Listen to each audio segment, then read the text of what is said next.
नमस्कार। आज हम बात करने वाले हैं एक ऐसी मशीन की जिसने ब्रह्मांड को देखने का हमारा नजरिया हमेशा हमेशा के लिए बदल दिया है। पता है, ये सिर्फ एक टेलीस्कोप नहीं है, ये एक टाइम मशीन है। एक ऐसी टाइम मशीन जो हमें ब्रह्मांड की पैदाइश तक ले जाती है। तो चलिए साथ मिलकर इसके रहस्यों से पर्दा उठाते हैं। जरा सोचिए, क्या हो अगर हम समय में पीछे देख पाएं। मतलब सच में लगभग 13 अरब साल पीछे, जब ब्रह्मांड बिल्कुल नया था। अब ये कोई साइंस फिक्शन की कहानी नहीं रही, ये हकीकत बन चुकी है। और ये कमाल कर दिखाया है एक मशीन ने, जिसका नाम है जेम्स वेब स्पेस टेलीस्कोप। ये वो खिड़की है जो हमें यूनिवर्स की पहली रोशनी तक ले जाती है, उस पल तक जब हर चीज की बस शुरुआत ही हुई थी। तो ये जेम्स वेब स्पेस टेलीस्कोप, या जिसे हम सब JWST कहते हैं, आखिर है क्या भला? देखिए, सीधे सीधे कहें तो ये दुनिया की सबसे पावरफुल और सबसे कॉम्प्लेक्स स्पेस ऑब्जर्वेटरी है। इसे आप कह सकते हैं कि ये अनंत में झांकती हुई इंसानियत की सुनहरी आंख है। अब वेब की सबसे बड़ी, कह सकते हैं, सुपर पावर है इंफ्रारेड लाइट में देखना। ये वो रोशनी है जिसे हमारी अपनी आंखें देख ही नहीं सकती, और इसी ताकत की वजह से ये धूल के घने बादलों के आर पार देख सकता है और उन शुरुआती गैलेक्सीज को भी देख सकता है जो हमसे अरबों प्रकाश वर्ष दूर हैं। अब इसकी ताकत का अंदाजा कैसे लगाएं? चलिए अपने पुराने हीरो हबल टेलीस्कोप से इसकी तुलना करते हैं। अगर हबल पावरफुल था, तो वेब उससे 100 गुना ज्यादा पावरफुल है। जहां हबल हमारी तरह दिखने वाली लाइट को देखता था, वहीं वेब उस छिपे हुए इंफ्रारेड ब्रह्मांड के राज खोलता है, जिसे पहले किसी ने नहीं देखा था। तो सवाल उठता है, इतना जबरदस्त टेलीस्कोप बनाया क्यों गया?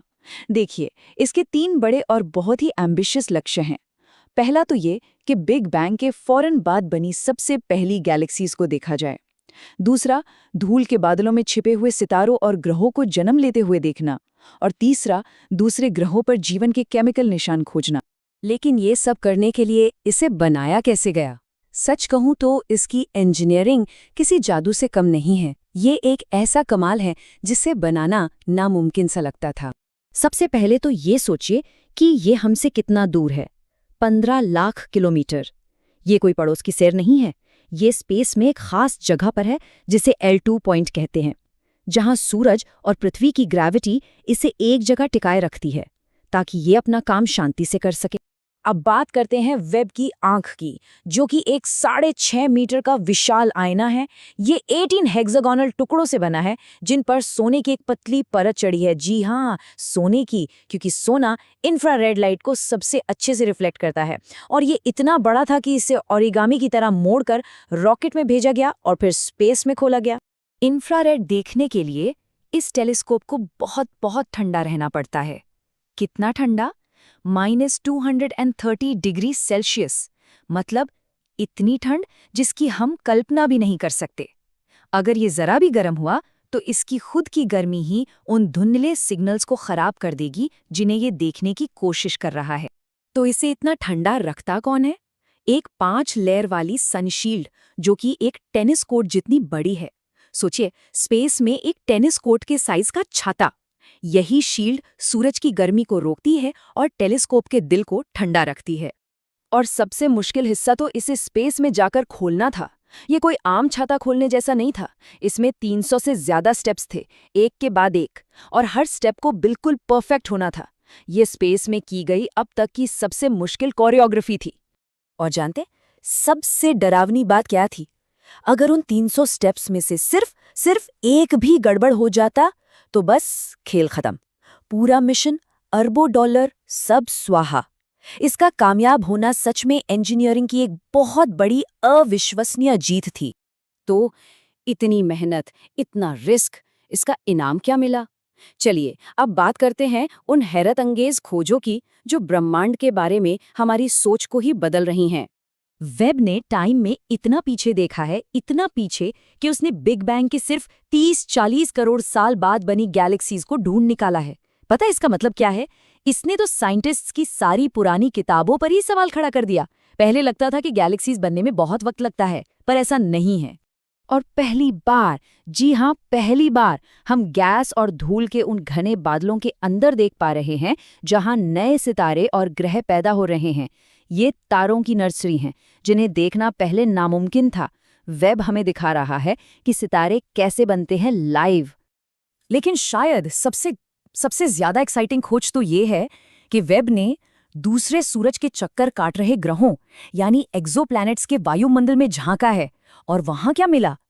पानी की भाप, कार्बन डाइऑक्साइड, मीथेन, ये सब जिंदगी के बिल्डिंग ब्लॉक्स हैं।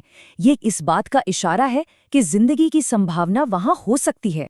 ये सब खोजें सिर्फ साइंस के लिए नहीं है, ये हमें हमारे बारे में भी बहुत कुछ बताती हैं। तो चलिए थोड़ा सोचते हैं कि इस सब का हमारे लिए क्या मतलब है, इस ब्रह्मांड में हमारी जगह क्या है।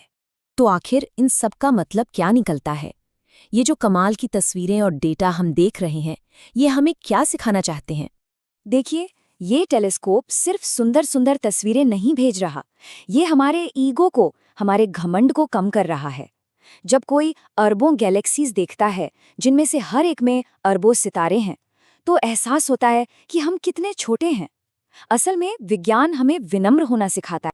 हाँ, मुझे पता है, सबके मन में एक ही सवाल है, क्या ये सीधे सीधे एलियंस को ढूंढ निकालेगा? तो देखिए, इसका सीधा सा जवाब है नहीं। वेब को छोटे हरे एलियंस देखने के लिए डिजाइन नहीं किया गया है। लेकिन, और ये लेकिन बहुत जरूरी है, ये उन ग्रहों को जरूर ढूंढेगा जहां जीवन पनप सकता है। ये उन जगहों की निशानदेही करेगा जहां जिंदगी के लिए सही माहौल हो सकता है। आखिर में जेम्स वेब स्पेस टेलीस्कोप हमें एक बहुत ज़रूरी बात याद दिलाता है। वो ये कि हम सिर्फ कंज्यूमर नहीं हैं, हम एक्सप्लोरर हैं, खोज करने वाले। और यही जानने की प्यास, यही खोज की भावना हमें इंसान बनाती है। और ये टेलीस्कोप हमें उसी सबसे बड़े, सबसे पुराने सवाल के और करीब ले जाता है कि क्या इस इतने बड़े, इतने विशाल ब्रह्मांड में हम अकेले हैं? वेब शायद इसका सीधा जवाब न दे, पर यह हमें उस जवाब की दहलीज पर जरूर ले आया है।